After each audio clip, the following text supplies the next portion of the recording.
Hello everybody, what's going on? So welcome to my review of One Piece chapter 1064, and boy did Oda tease us with another tease after another tease in this chapter. Let's begin with the cover story, and automatically it caught my attention because this is the first cover story that actually ties in with the actual chapter.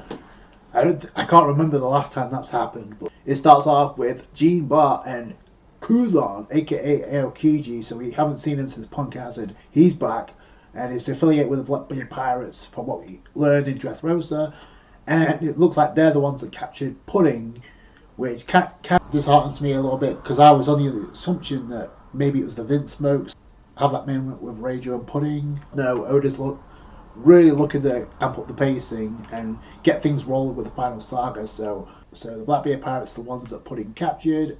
Again, that's another scenario I did call for, because of Pudding being a member of the Three-Eyed Tribe, has not fully awakened, but when she does awaken that ability, she can read the raw poneglyphs. So is that clarification that Teach himself cannot read the poneglyph? Because why else would they capture Pudding at this point?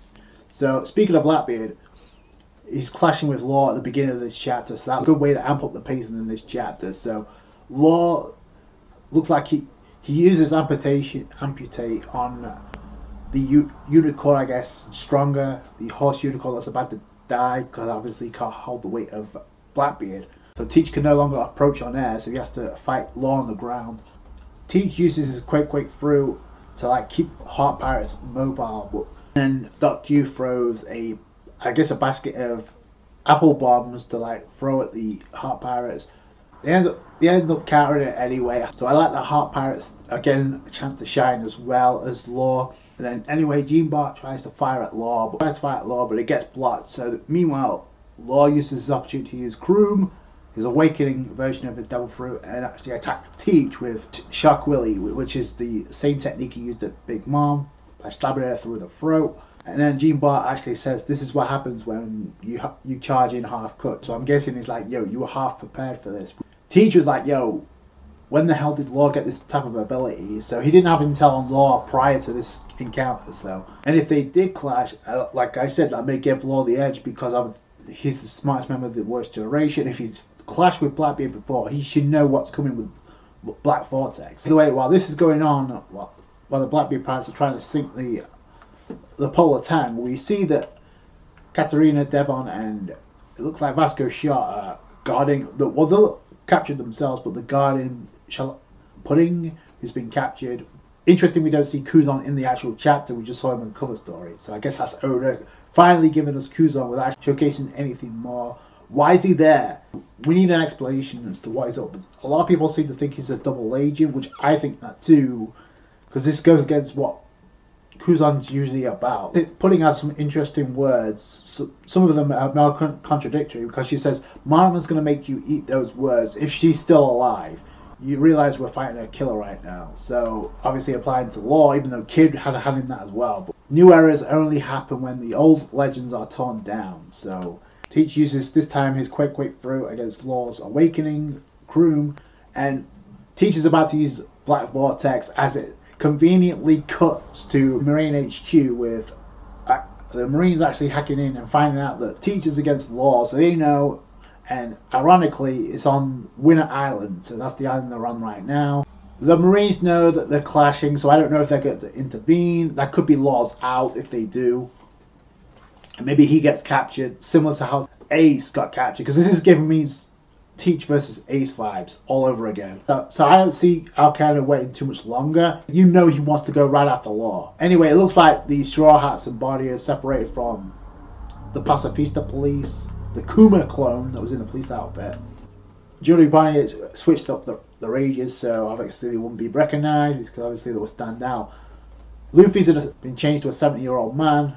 I mean, we saw Chopper aged in Wano, so that's nothing new. Jinbei actually looks younger, to be fair. But this is the interesting part where we get some intel about how apparently Kuma ran things as King of Sorbet. And it would make sense that Jinbei would know this, since he was a former warlord himself, and we know Kuma was too. So he would know something about this. So he was known as a tyrannical King of Sorbet before he was disposed by the people and forced to become a pirate. So that right there's a red flag. So he was disposed by his own people, Bonnie doesn't have a response just yet, but she's listening in. When he was eventually caught by the Navy, his ties to the revolutionaries came to light. So that's the reason, obviously, because he was connected with the revolutionaries, and they gave him a life sentence. Vegapunk took an interest in him due to his physical prowess, so he was offered the opportunity to roam the seas as a warlord. So a Shishibukai he became. Bonnie picks up she has an item that she picked up. I guess it was leftover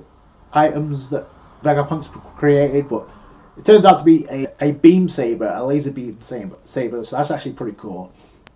But before then, I get why he chose to become a warlord, but she doesn't really specify and help make their clone soldiers. But why would he knowingly agree to become a mindless cyborg?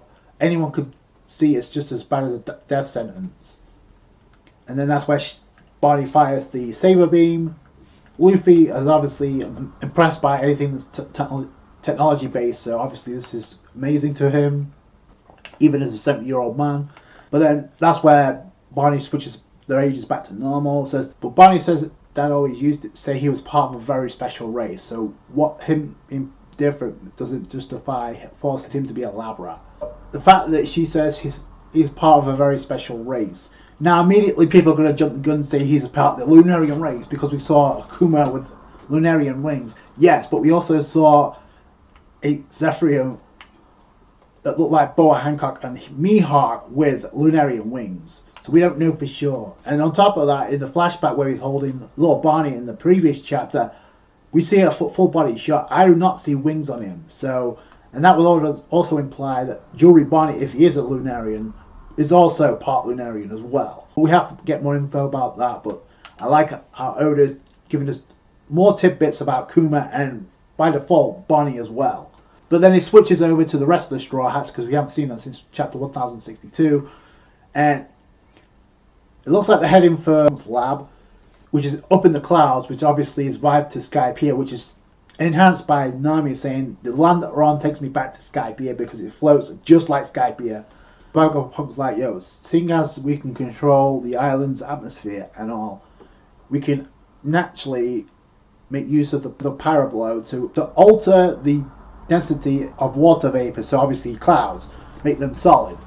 So, because naturally, physically, that shouldn't be possible. So it's a similar thing with the Vegapunk Alta was wearing, where she punched a hologram. That physically should be possible, but these gloves make it possible.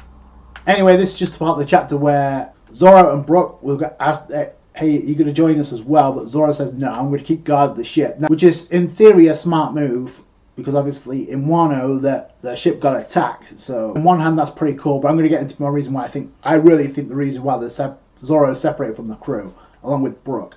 The rest of the Straw Hats, they go to get a costume change. They go to a vendor machine to switch the outfits, and obviously Robin takes the cake with her outfit, probably the best one. It reminds me of One Piece film Red, so that's pretty cool. I'm sure that's the intent of Oda. It's cool too because Frankie's getting the suit up as well, and it's funny because Sanji's the only one that he has boots and he has a headset. He has an earpiece, but he doesn't have the body. So Vegapunk says, I think I'll be dead soon. So it looks like Vegapunk knows they're being targeted. So, and Vegapunk also says, I wanted you to know about this dragon. So obviously she's going to say something about dragon, but obviously that's the end of the chapter. So, but it's interesting that Zoro and Brook says they're going to stay behind now. Like, do have a convenient excuse with to guard the Sunny, but in my opinion, I think it's because we know Cyberpol are coming to target Vegapunk, and